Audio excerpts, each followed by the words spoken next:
Assalamualaikum Pak Jenderal Muhayyad. Waalaikumsalam warahmatullahi wabarakatuh Pak Agus. Ya, mudah-mudahan Pak Jenderal Muhayyad tidak bosan-bosannya untuk berbagi ilmu untuk petani sawit Indonesia. Weh, gitu. Iya Pak Agus. Iya, lo sampean terkenal juga lo Mas ini sebagai salah satu tim dokter sawit. Namanya. Iya. Kan katanya sampean tujuannya jadi penyuluh dulu. Iya Pak, memang cita-citanya dari kecil itu pengen jadi penyuluh. Kalau dulu pengennya naik motor JT itu loh Pak. Oh iya. Sama motor Win itu. Tak. Mas, boros itu bensinnya 2 tak itu. Tapi yang keren waktu tahun-tahun 97 itu Pak Agus. Saya ngelihatnya, itu sesuatu yang luar biasa itu menggembirakan kalau kelas 5 SD ikut Bapak lagi penyuluhan di Transmigrasi itu. Enak kali rasanya kalau Pak penyuluh itu datang pakai itu Pak. Oh iya. Kalau aku seneng RE King loh Mas dulu. Wah. Iya. Ini Mas Imo ya ini langsung ini ada pertanyaan gini Mas. Kan Bapak di video-video Bapak ini kan sering menyarankan supaya mupuk itu ya 4T atau 5T itulah. Nah, gitu. Salah satunya kan tepat jenis dan dosis katanya kan gitu. Iya. Supaya pas. Kalau kurang tanamannya ya kurang makanannya. Kalau lebih ya boros terbuang begitu. Iya, tapi harga sawit ini kan turun naik loh Mas. Iya kan Pak. Jadi kan katanya 60% dari total cost perawatan kan gitu. Iya. Jadi ini tanya ini Pak Imo terus terang ini, saya mau melakukan pengurangan pemupukan. Yang saya kurangi dosisnya atau jenisnya. Menurut saya jenisnya itu ada yang nggak perlu menurutku katanya gitu Mas pertanyaannya. Gejala boron nggak ada kok minta dipupuk boron, gimana Bapak ini katanya gitu Mas. Mohon dijawab ini ya. Iya. Iya bagus. Ya. Ini pertanyaan jadi semakin kritis kita pun semakin suka Pak. Bahwasanya para netizen itu ya petani sawit sekarang sudah cerdas, sudah mencatat semua apa pengeluarannya dan udah paham berapa biayanya kan gitu. Iya.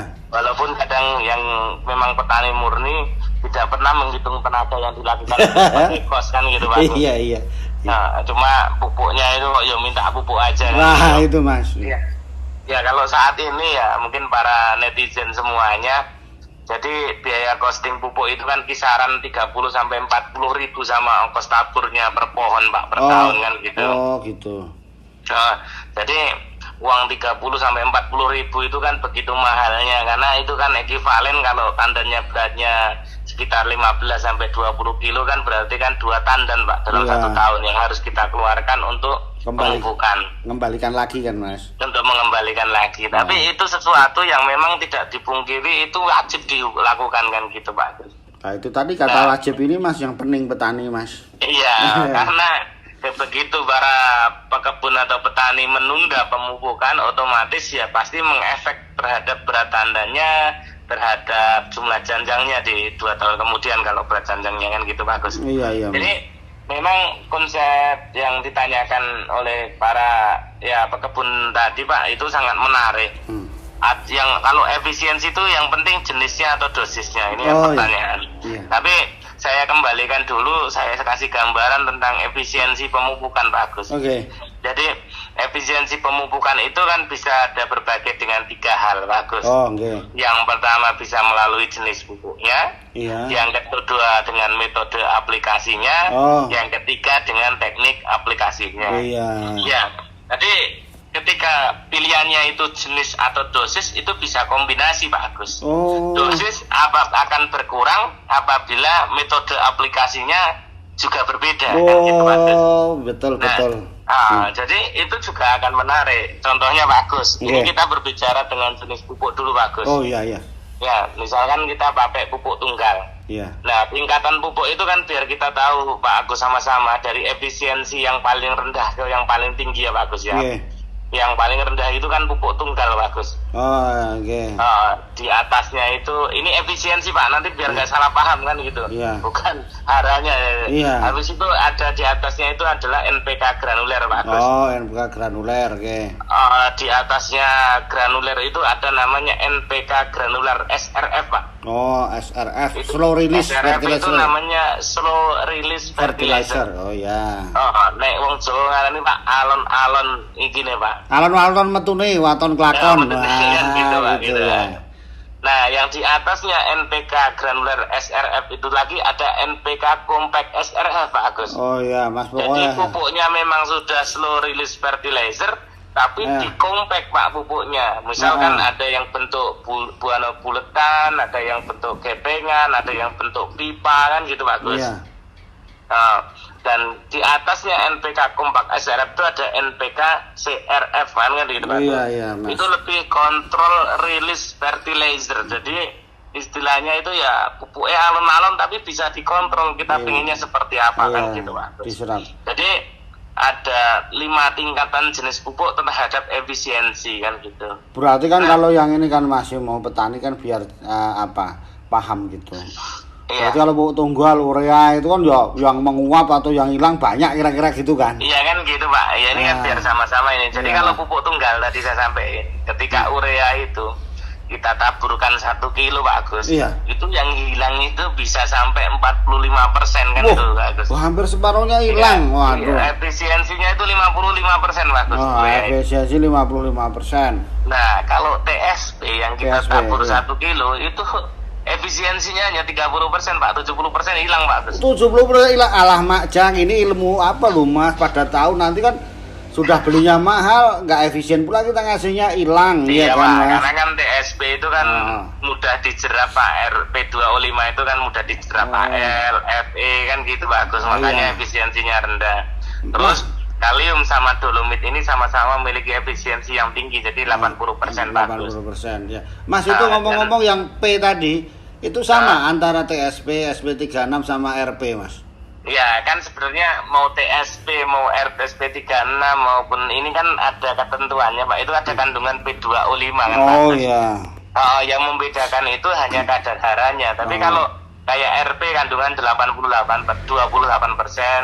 SP36 36%, TSP itu kan kandungannya 45%. Jadi itu kandungannya aja. Tapi kalau efisiensinya kan efisiensi P2O5 itu kan mudah kali memang dicerap bagus. Oh gitu. Iya. Oke Mas, lanjut. Kalau yang apa?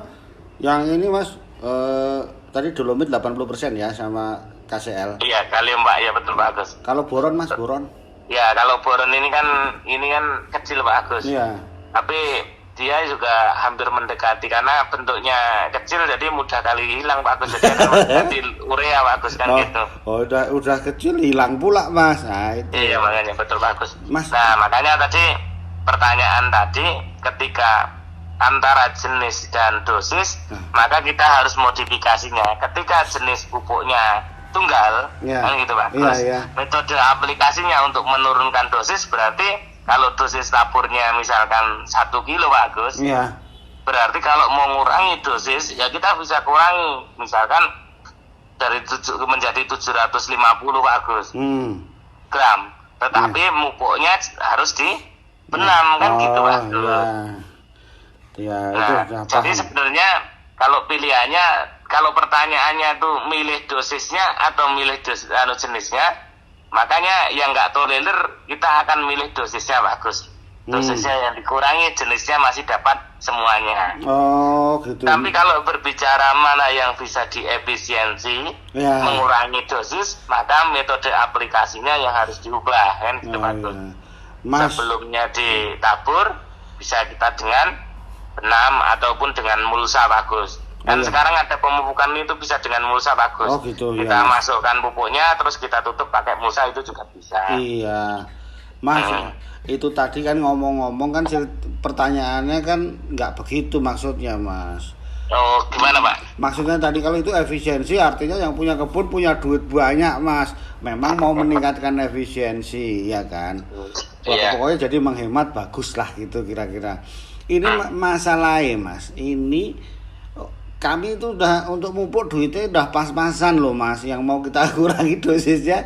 Oh, dosisnya apa jenisnya? Karena kita lihat-lihat setelah lihat video dari Pak Muhayat ini kan tahu untuk gejala mikro nggak ada yang kekurangan Mas. Makanya mau kurangi inilah pupuk mikronya nggak usah. Itu Pak. Apa itu? Jadi bapak-bapak para pekebun atau netizen itu yang pertama yang diamati adalah visual tanamannya kan gitu. Oh Pak. gitu. Misalkan tidak usah defisiensi, tanaman nggak menunjukkan defisiensi urea.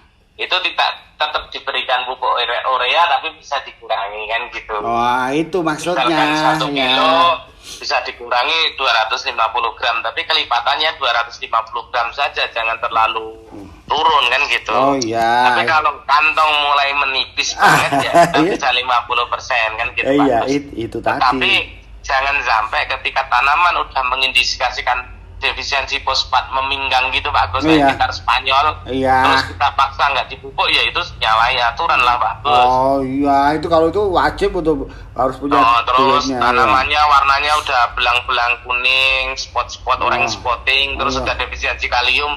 Aduh, dia cuma ngomong sama tanaman, gue rasa dhisik ya.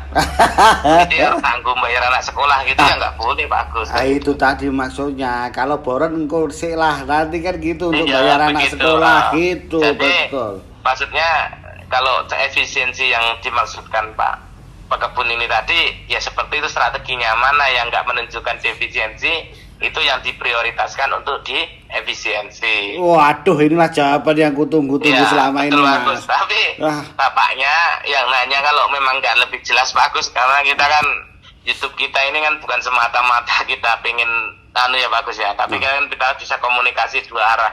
Silakan nanti bisa WA langsung ke kita kan gitu. Iya, bagus. Nanti nomornya ke Mas Muhayat ini untuk tanya itu tadi. Tunjukkan, digambarkan Pak, saya efisiensi ini, anak saya butuh mau masuk sekolah SMA kan gitu. Itu tadi. Apa yang harus saya lakukan kalau nggak saya tunda ini seperti ini kan gitu Pak. Nanti bisa skala prioritas kan gitu. Iya Mas, aduh, makasih Mas, ini jawabannya saya ikut ditanya juga Mas, saya pening kepala itu. apa nggak dipupuk kan menyalahi kita, saran-saran kita ya kan Mas. Iya. Betul Pak. Terima kasih Pak Imoh, Pak Jenderal Muhayat. Terima kasih, jawabannya sangat jelas dan clear begitu. Bagus. Matur nuwun nggih. Semoga bermanfaat bagus. Nggih, matur nuwun sangat nggih. Assalamualaikum warahmatullahi wabarakatuh. Waalaikumsalam warahmatullahi wabarakatuh.